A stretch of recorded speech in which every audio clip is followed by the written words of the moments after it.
maa ngi leen di nuyu yéen ñëpp di sant tamit presse bi nga xamante ne moo ñëw fii à l'occasion tey suñu programme mu Yewwi Askan bi nga xamante ne dañu ko fas yéene publier partagé ko ak waa commune Bambilor yëpp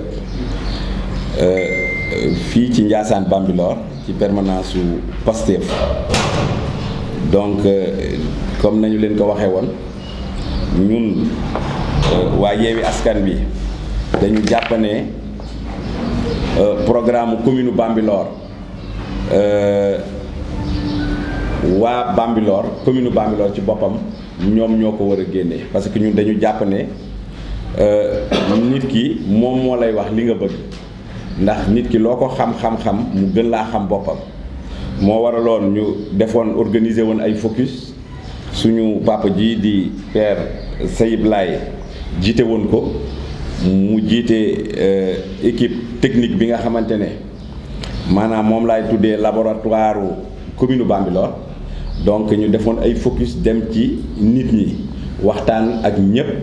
bu ko defee kenn ku ne wax maanaam la ko metti wax la muy rêvé ëllëg ci commune Bambilor donc ñun toutes ces informations la ñu boole pour mën a defal suñu projet mooy projet boo xamante ne ñu tuddee ko la co-construction maanaam dañu war a ànd tabax bien que sax ànd tabax mais tey am na lu bari lu ñu fi tabax loo xamante ne baaxul ñu dañu jàpp ne dañu war a ànd tabaxaat moo taxoon ñu bëggoon bàyyi leen ak Papa Sayib Laye moom mi nga xamante ne moo jiite woon focus yooyu moom mi nga xamante ne moo jiite comité scientifique bu Yewwi Askan bi ci commune bu Bambilor comme ça mu présenté waa commune bu Bambilor yëpp suñu programme Yewwi Askan bi. Monsieur le candidat maire ñu ngi lay gërëm di la sant di la ñaanal aussi liggéey bi nga xamee ne moo tax ñu sumb ko mooy pour dem ci élection locale yu 23 janvier. yàlla nañ ci yàlla defal ndam. amiin te ndam loolu bu ñu ko amee yàlla na ñu jig. dafa am loo xamee ne ci seetlu moom moo taxoon ñu xalaat programme seetlu bi mooy lan am na benn place bu nekk fële wetu marché ñu koy oowe fromage ku dëkk Bambilor gis nga ne place boobu jéem nañu à 5 reprises je crois. jéem ko defaraat pour xam lan lañ fa bëgg a def parce que ça buñ ko defee tamit day am impact ci population yi day am inondation ci kër yi ak yooyu yëpp ñu ne bu fekkoonte ne ba ñu koy xalaat di ko jéem a def day sa déplacé woon dem ca population yi wax ak ñoom xalaatandoo ak ñoom ñu xam lan la ñu bëgg ñu àndandoo ak ñoom ñu liggéey ko bu ca blocage amee walla coono am ca sax ñoom dinañu xamee ne lii blocage waaye minute bu jot ñu changé ak yooyu loolu moom moo warul looloo tax ñun ñu xalaat et ça c'est depuis le mois d'août que la ñuy liggéey ci li nga xam ne moom lañ leen di présenter tey il y avait pas encore la coalition mais depuis le mois d'août ñu ngi ci liggéey moo tax ñu xalaat ne population yi de sa war a xalaatandoo ak ñoom fii place la naka lañu koy def pour mu rafetal ci xoolin mu amal njariñ aussi ñi nga xamee ne ñoom ñoo wër loolu bu fekkente ne xalaatandoo nañu ko defarandoo nañu ko macha allah man na am dinañu ànd loolu moom moo indi turu co-construction. La co-construction pour nous Yewwi Askan Wi au niveau de Bambilor ça veut dire xalaatandoo ak nit ñi lan mooy seeni bëgg-bëgg xalaatandoo ak nit ñi lan la ñuy doxalee ba la ñu bëgg ñu mën ko réaliser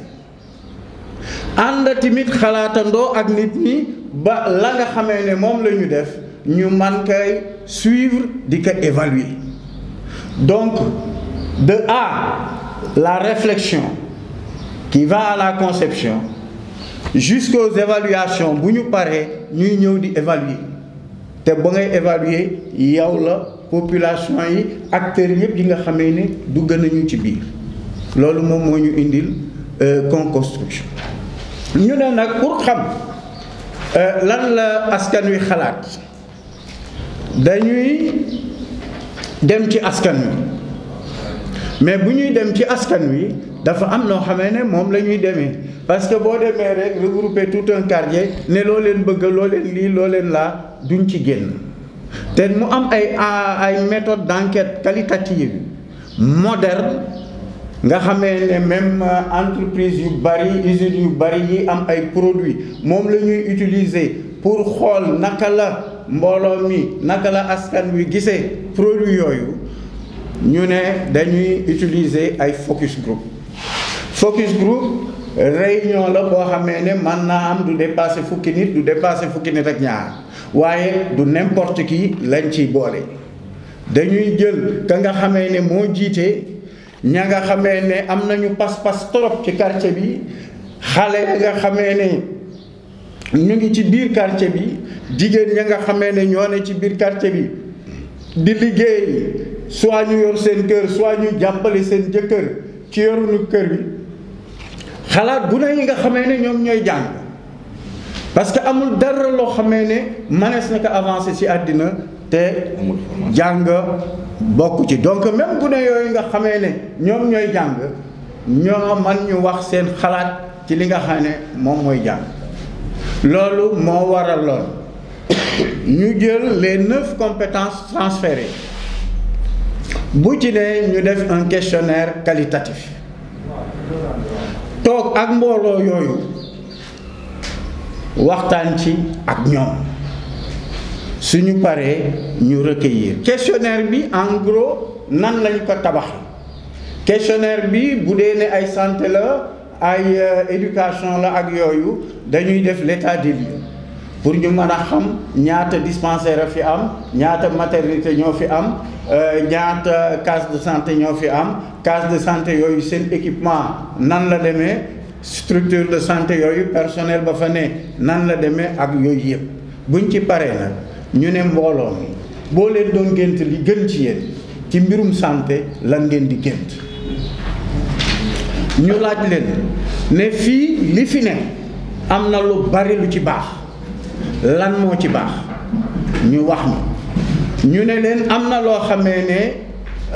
sooxe na ñu wax ñu ne nag yéen boo leen yaakaaroon li ngeen bëgg lan lees war a def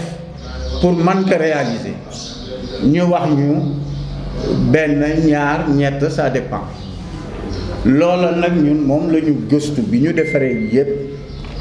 xool ne lii la askan wi bëgg la nga xamee ne moo ne ci programme bi du bëgg-bëggay Ousmane Rougui Sow du bëgg-bëggay comme disent les gosses Père Saïd du bëgg-bëgg waa PUR du bëgg-bëgg waa MRDS du bëgg-bëgg waa Taxawu Sénégal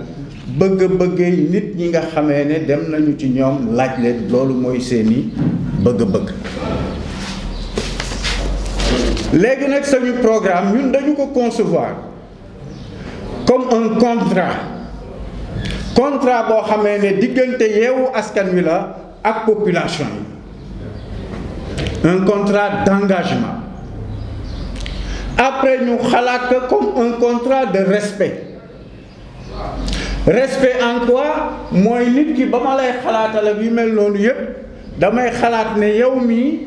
am nga gis-gis am nga bëgg-bëgg donc ma ñëw ànd ak yow xalaat li ngay xalaat respecter sa ay bëgg-bëgg donc c'est un contrat d'engagement et de respect envers les populations de la commune de Bambilor ni ñu ko élaboré moom laa jëkk a wax léegi ba ñu ci pare ñu jël ay axes par exemple axe numéro 1 mu ngi jëm ci santé axe numéro 2 mu ngi jëm ci qualité des enseignements apprentissage. Axe numéro 3 mu ngi jëm ci gestion durable du foncier, mais dañu ci yokk au seul profit des populations. ñu jël beneen axe boo xamee ne ndaw yi moom la jël, mu jël leen ci wàllu sport, jël leen ci wàllu loisir, jël leen ci wàllu culture. ñu am beneen axe boo xamee ne nag moom dafa xaw a important, ñun ñu ngi ko oowee cadre de vie. Cadre de vie ëmb na la gestion de l'environnement et des ressources naturelles, ëmb na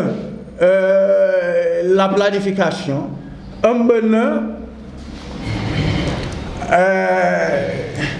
l'assainissement et tout.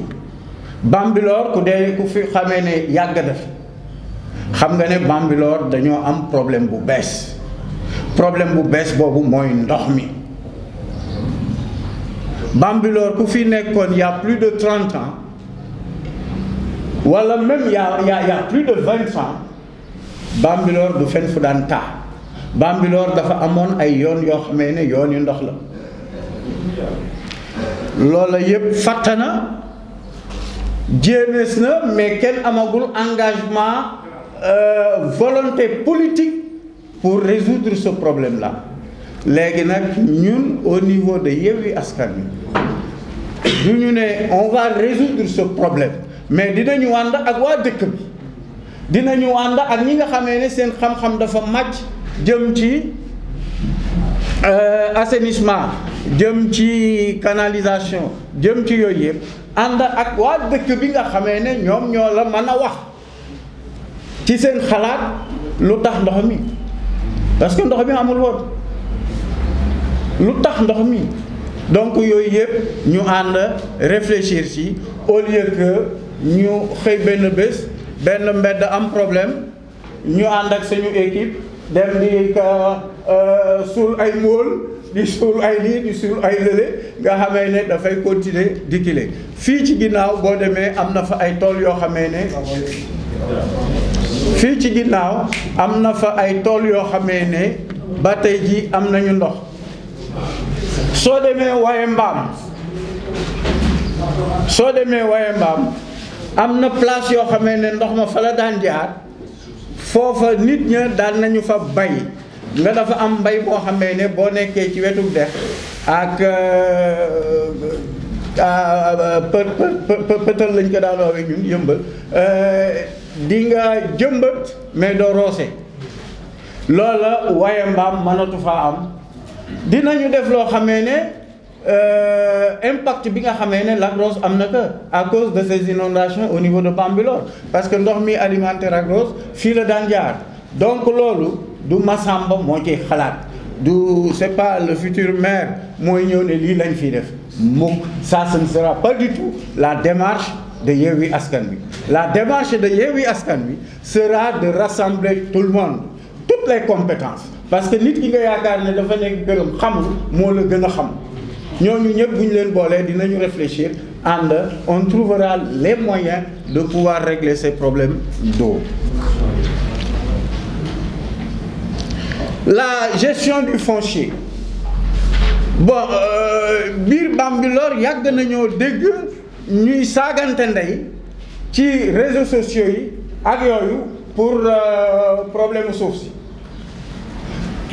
Suuf si dañ kaa jox mbër yi, suuf si dañu kaa jox ñii, dañu kaa jox ñële, dañu kaa jox kii. li ñuy wax nag dañu koy teg ci xam-xam, dañu koy teg ci xam-xam. lépp loo xamee ne c'est relatif à la loi, c'est relatif à la réglementation, c'est-à-dire les décrets, tout ce qui concerne le domaine national, tout ce qui concerne le domaine public et privé de l'État, tout ce qui concerne toutes ces lois nous les avons. benn par benn ñu jéem leen a étudier, parce que bëggu ñoo def ay propositions yoo xamee ne dafay juyaloo ak loi bi. léegi nag ñu teg ko xool ne comme suufas Bambilor c'est pour créer des millionnaires, ñiy wër ci suuf si yépp aujourd'hui c'est de grands millionnaires. ñi nga xamee ne suuf si bu ñu koy def kilifa gi day am wàll te ku ne xam na ne wàll ba muy am ci lan lañu koy jariñoo. léegi ñun ñu xalaat ne biir Bambilor gi biir Waye Mbaam biir Mbëtt am na fa kilifa parce que ku yor sa jabar yor say doom kilifa nga am na fa ay kilifa yoo xamee ne ñoom benn néeg la ñu dëkk bëgg fa yor seen jabar bëgg fa yor seen doom ñu ne maire yi am na possibilité def ay terrassement yooyu moom lañ daan jox nit ñi moom la ñuy maye ay tool ak lu ne lépp loo xamee ni dafa war dëkk yi dinañu fexe bu fekkee ni ci domaine national la ni ñu koy traité def ko ay morcellement yooyu kenn du ci am lu dul waa dëkk bi kenn du ci am lu dul waa dëkk bi. Ce ne sera pas une première. La cité Omar Gueye noonu lañ ko defee mais nag ñun la nga xamee ne moo tax cité Omar Gueye boo fa demee ñeent wala juróom nga fay fekk yu dëkk Bambilor ñeent wala juróom nga fay fekk yoo xamee ne ñu dëkk Bambilor alors que ba ñu paree distribuer ay waa Bambilor kese la ñu ko distribuer ak tout autour les petits chefs là chacun avait une dizaine de parcelles un truc ak yooyu nu mu demee mais boo demee ñeenti nit laa fa xam yoo xamee ne ñoom seen kër conservé nañ ci donc loolu ñun dañu ne dañuy def barrière. Aucune transaction ne sera permise. Aucune transaction ne sera permise parce que transaction mënul ne te jaarul ci maire bi kii nga xamee ne jox nañu ko kër parcelle pardon pour mu génn seen kër yaatu yor ak njabootam ak yooyu mën a gën a surveiller ak njabootam kooku moom manula jaayaat kër gi manula def ba jaay sax mais cession de peine manu ko def ci kër gi parce que loola maire yi moom moo koy valider te le maire refusera tout ça bu ñu demee nag ba nga xamee ne yow mi soxlawoo kër gi mais bu boobaa ñu nangu ko joxaat ko beneen doomi Bambilor beneen doomi Waye Mbaam beneen doomi Déen wala beneen doomu Kile boo xamee ne mën naa jël kër ga am lu mu ca dëkki. Aucune parcelle au niveau de la commune de Bambilor ne servira plus à enrichir quelqu'un. Affaire du lotissement, comment on appelle ça encore, promoteurs yi nga xamee ne ils ne sont des promoteurs que de nom, c'est pour les enrichir. Defar comment on dit là.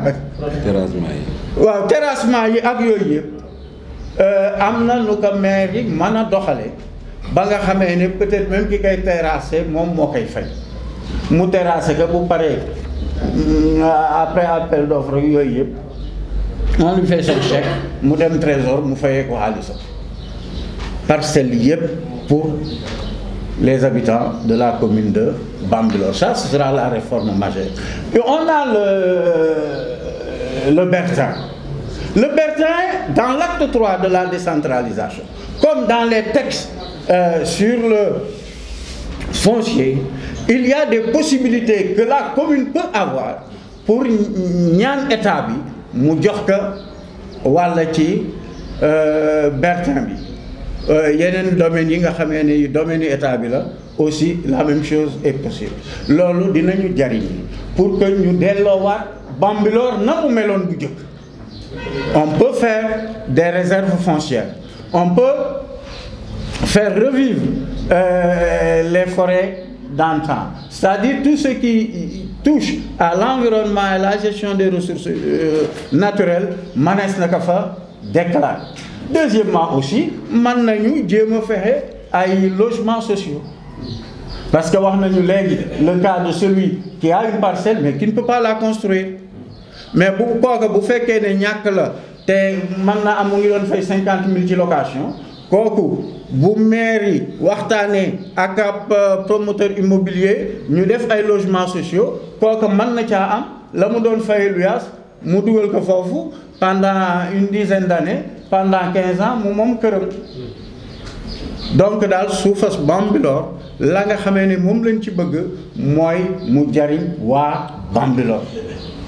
Bambilor nag bu ñu ko waxee c'est la commune ça regroupe waaye Mbaam Mbëtt ak yooyu yëpp. léegi beneen axe bi dafa englobant moo jëm ci jigéen ñi ngeen ne depuis au moins une trentaine d'années au niveau des Nations Unies, au niveau du Sénégal et tout, on fait tout autour de l'autonomisation des femmes. Autonomisation des femmes du dara lu dul fexe ba jigéen ñi mën a demal seen bopp. jigéen la ku ko wax boole nga ci jëkkëram mais jigéen ñi nañu mën a demal seen bopp du lépp lu ñu soxla rek dañoo war a dem seen jëkkër bu jox leen. donc à ce niveau buñ ci tolloo jigéen fa muy commencer mooy jànq bu ndaw te l'état du Sénégal le connaît très bien ba fexe nañu programme yoo xam ne dañuy jàppale jànq yi di jàng pour ñu toog ca école ba.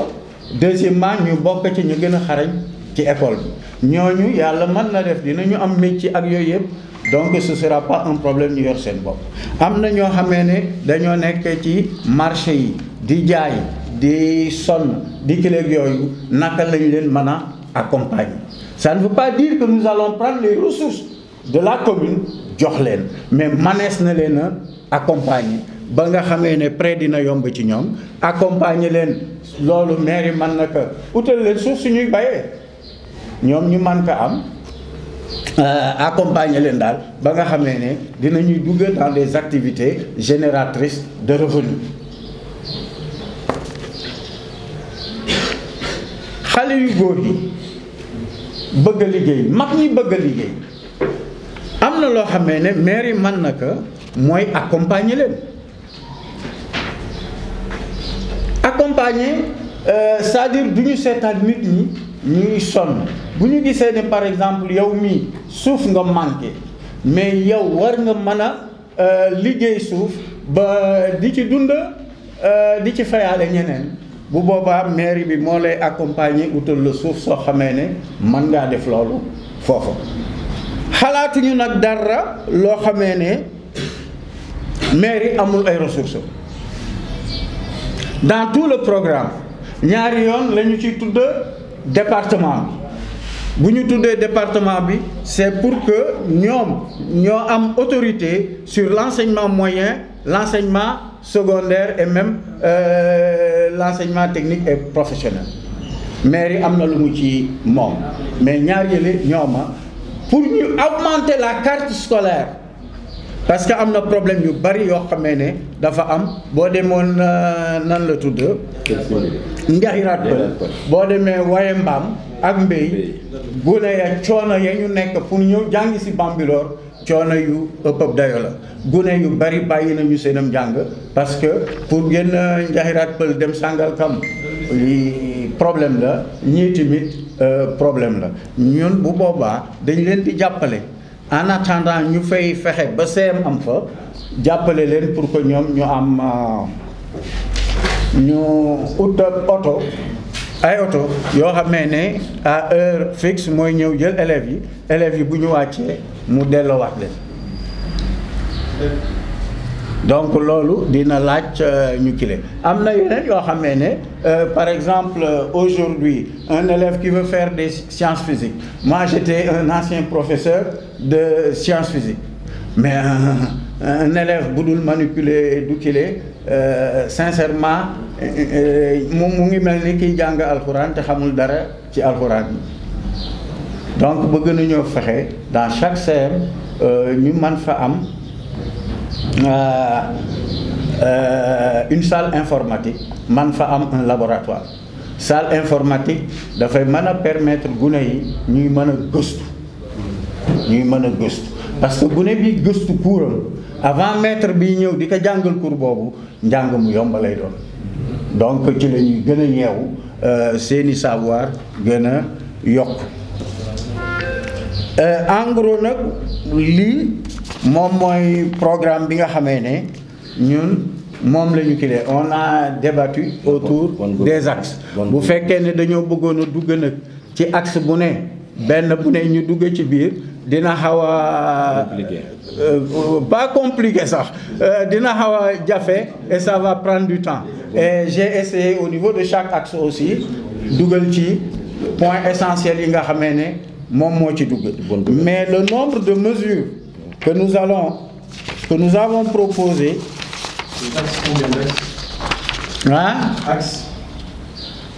axes yi il y en a 7 mais il y a bonne gouvernance. Il y a la bonne gouvernance yokk nañ ci encore la bonne gouvernance merci monsieur le maire yokk nañu ci axe yi la bonne gouvernance pour nous lan lay firi mooy dañuy fexe ba la commune de Bambilor nekk une maison de verre pour que la commune de Bambilor mën a nekk une maison de verre dañuy fexe noo xamee ne dañuy am un site web bi lu monsieur le maire signé dinañu ko dugal ci biir conseil municipal lépp lu mu délibération dina dugal ci biir lépp loo xamee ne ay activité la dinañ ko dugal ci biir te bëgg nañu ñun bu fekkee ne ñoo fi ne maire bi chaque année day def un rapport narratif financier et administratif de l'ensemble des activités qu'il a eu à faire ci at bi le site bi ma leen wax c'est pas simplement un site pour consultation et ce sera un site interactif chaque personne bu lire dara ci biir site bi am na possibilité poser ay questions te bu boobaa la commune sera tenue de répondre à cela su dee ne ay suggestions la elle sera tenue de prendre note sur les suggestions il n'est pas dit que lu nit suggéré dañ ko war a def mais il prendra note ñu xam effectivement li nit ñi di xalaat dinañu donc li nga xamee ne alali mairie bi la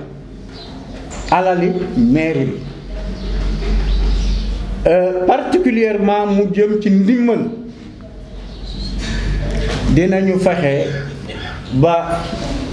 kenn du ci xajaatle ngir politique dinañu fexe ba kenn du ci xajaatle ngir diine lii nga wala lële nga dinañu fexe ba kenn du ci xajaatle ngir bokkoo ci famille bi wala bokkoo ci famille bële mais surtout li nga xam ne dinañu ko def mooy lépp loo xamee ni politique la du mën a dugg ci lii on va gérer pour les populations sans distinction ni de religion ni de race ni de sexe, je ne dirais pas genre, mais ni de sexe et ni de d'appartenance politique. Donc on fera de telle sorte que lépp loo xamee ne c'est un acte pris au niveau de la mairie, que ce soit un acte à la portée de chaque citoyen du monde. Parce qu'un site web, c'est pas seulement pour la population de Bambilor. Donc voilà li nga xamee ne daal moom la ñu mënoon a tënk pour présenter leen ko. Bon, il y a tout le programme est là, autour de 12 pages. Il y a un flyer, c'est-à-dire une synthèse du programme que nous avons eu aussi à concevoir. Et nous vous remercions de votre attention et retournons la parole à remercier assistance bi yëpp. Donc ci Père Saïd li mu doon expliquer ndax dëgg la depuis mois d'août moom mu ngi ciy liggéey moo taxoon ñu bàyyi ko maanaam mu expliquer. Voilà, donc man dama ci am tuuti rek loo xamante ne dama ko ci bëggoon yokk maanaam gën ko leeral askan wi. Et pour moi c'est très important muy ci axe bi mu mujjee wax noonu muy axe bonne gouvernance parce que dañu gis ne ci commune bu Bambilor déjà ñi bokk ci commune bi yëpp li xew ci commune bi kenn xamu ci dara ñun ñu bëggoon andi maanaam gis ne maanaam li nit ñi bokk ñëpp dañ ci war a gis seen bopp li muy wax noonu dañoo bëgg mairie bi nekkaat vitrine maanaam boo nekkee ci biti xam li nekk ci biir donc loolu lay tekki maanaam ñun dañoo bëggoon defar benn plateforme boo xamante ne ci lépp loo xamante ne activité mairie bi ku mu neex ku mu naqare bu la neexee maanaam facilement da nga ciy am accès. Pourquoi? Parce que tout simplement ñun ñoo ko bokk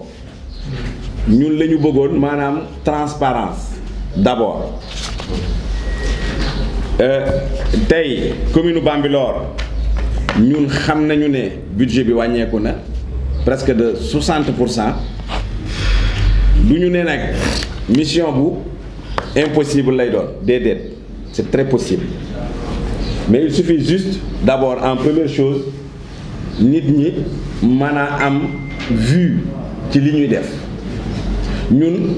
ci loolu la ñuy njëkk maanaam man en tant que peut-être ëllëg si biir bu ñu ma joxoon mairie bu Bambilor li nga xamante ne moom li may acte yi ñuy njëkk a posé bokk na ci gouvernance boobu gestion boobu maanaam lu ma soxal la parce que dama gis ne tey bu dee waa Bambilor yëpp ñoom ñëpp ñu ngi teg seen bët ci li ñu bokk man pour man coow du bari donc loolu moo taxoon dinañ am ay des informaticiens des ingénieurs ñu bari déjà ñu ngi ci commencé di xalaat bu ko defee bu ñu amee accès ci mairie bi la ñuy njëkk a def dañu bëggoon ñun même bulletin de naissance boo ko demandé boo duggee ci site bi bu la neexee nga gis ko waxuma nag nga ñëw soxla ay kayit déposer ko fa ay at mënoo ko am walla ay demandes yoo xamante ne facilement nga war a am say kayit waroo ko am ñun dañu bëgg ëllëg ci biir créer site boobu nga xamante ne lépp loo soxla xam lépp loo soxla def te muy lu visible ñëpp mën ko gis ñëpp mën ci teg joxoñ seen baaraam loolu la ñu bëgg a créer déjà commencé nañ ko anticiper parce que dañu xalaat ne rek maanaam c'est le moment vraiment li ñëpp bokk ko bëgg nañ tamit mettre à terme maanaam jeexal affaire lotissement yi bidon yi ñuy def parce que dañu am problème bu sérieux te il faut que ñu def ko traiter ko d'une manière sérieuse maanaam tey inondation bi comme ni ko Père Sayib waxee maanaam déedéet loo xamante ne ñun fii la ñu juddoo ci Bambilor mais gis ne tey indi na ay problèmes yoo xamante ne mënuñu toog rek di jël ay camion di ko sëkk loolu mooy régler ay problèmes provisoirement ñun dañu gis ne il faut que maanaam ñëpp joxe ci seen xalaat jox ci seen xel bien que am nañ ci suñuy xalaat ñun ndax ñun dañu jàpp ne tey il faut que canalisation ndox mi nga xamante ne dafa jógee ci zone Thiès yi di ñëw ci suñu zone daa fi ñëw ay ati at mu mag ñu sax dafa war a dem ba Lac Rose donc il faut que ñu faciliter ndox moomu pour que mu dem Lac Rose loolu nag bokk ne ay empêchement mooy maanaam ay lotissement bidon nga jël benn nit rek nga ne kii promoteur la amu ci xam-xam amu ci dara xëy rek moom problème am mooy na dagg suuf si def li ko neex dugal ci poche am pour enrichir ëllëg si biir di sargal ay maire ak affaire yooyu donc pour man ça c'est des trucs à des fins politiques ñun loolu dañu ko bëgg a mettre à terme maanaam xalaat ci xalaat bu rafet dañu bëgg créer ay canalisation bu mag boo xamante ne buy mën a dem ba Lac Rose loolu nag ci ñi muy laaj ñëpp concerné na état concerné na les techniciens de l'état concerné na waa Bambilor concerné na mairie bi parce que bu problème amee si ñun la ñu njëkk a maanaam ñun ñooy njëkk a ramasser les pots cassés donc la ñu bëgg mooy def ci benn liggéey bu sérieux moo tax suñu projet bi tëjuñu ko maanaam projet la boo xamante ne dañu ko ubbi maanaam à chaque instant nit ñi mën nañ ci jox seen xalaat nit ñi mën nañ ci wax nit ñi mën parce que ñun ñi koy xalaat nit ñi koy wax ay nit kese lañu donc yeneen nit mën nañ ci wax loo xamante ne fii ba bitim réew c'est ouvert à tout le monde donc mën nañ ci wax bu ko defee ñu gérer loolu bu ñu sañoo nit ëllëg si biir maanaam waxi promoteur man benn promoteur rek laa bëgg a dégg promoteur bi ma bëgg a dégg mooy ki nga xamante ne mën nañu defal ay li ñu naan ay villa sociale villa yi nga xamante ne ñii nga xamante ne ñu ngi nekk ci di louer location fayee ko 200 000 wala 250 000 jël 100 000 francs yëpp di ko fay location ci këru jàmbur pour man ci na ndax bu ñu mënoon am yeneen promoteur yeneen xeetu promoteur yoo xamante ne dinañu mën a defar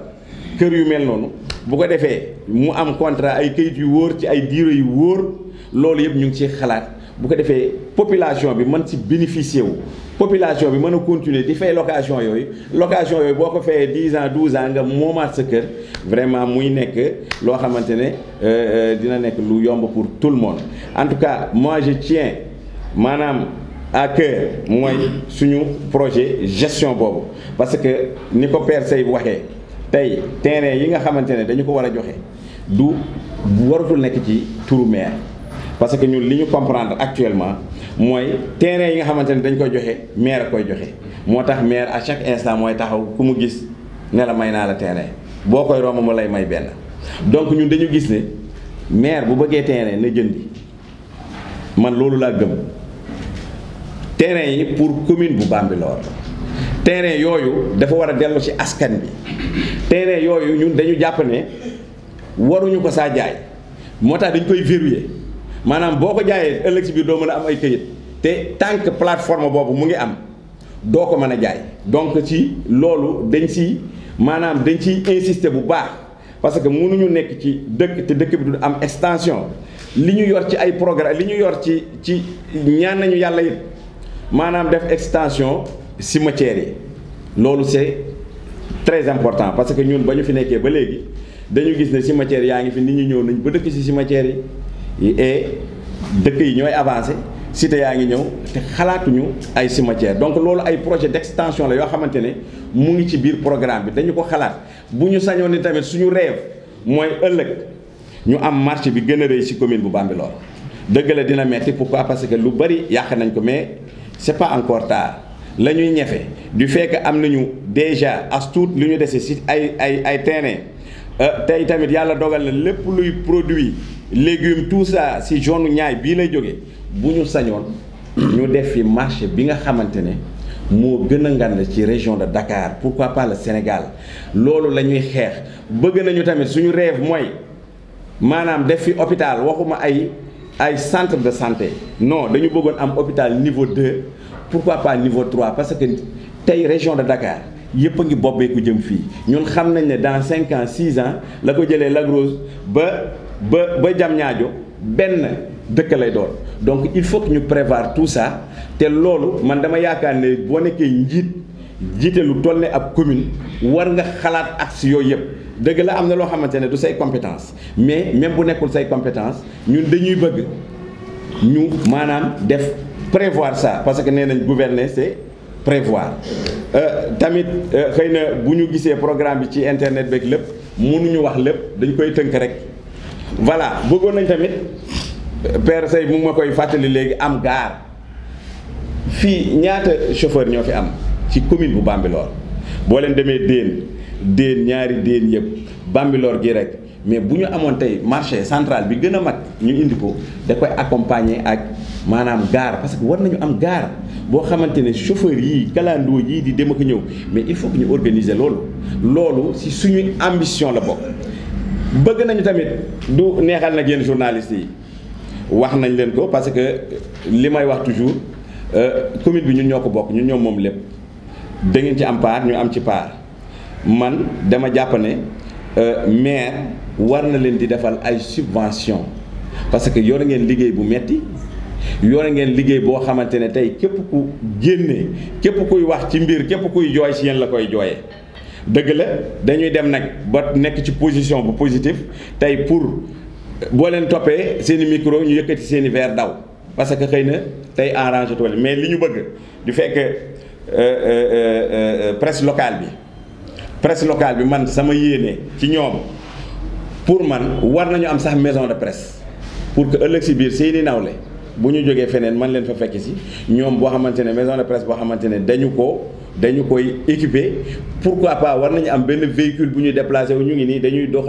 ba seen talon yaa ngi ubbeeku te pourtant ci commune bi la ñu bokk. excusez-moi xasuma leen très honnêtement maanaam dama leen di wax sama yéene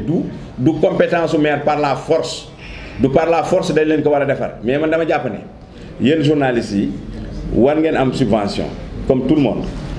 boo leen amee association bi dinañ ci tenir compte comme yeneen association yi am ci commune Bambilor yépp mais dama ne maison de presse organe de presse yi dañu war a am subvention boo xamante ne dañ leen ko war a jox benn ñaareel ba la nga xamante ne nag mooy sama rêve ci yéen du pour ngeen bindal ma la ma leen di demander mooy ngeen liggéey seen liggéey dignement bu leen ma waxal dara bu leen neex nag ngeen wax lu leen neex mais la ma yéene ci yéen mooy que ëllëg si biir ngeen am seen maison de presse boo leen amee seen i naaw la ñu leen di fekk fii si suñu commune bu Bambilor ëllëg si biir ngeen am seen i oto donc lépp loo xamante ne dañu si toog war ci waxtaan wax ji nag mu ngi xaw a gudd mais je pense que foofu lañ koy mën a tëj boo leen mënee poser ay questions ñu mën ci tontu Père Saïd équipe technique baa ngi nii merci.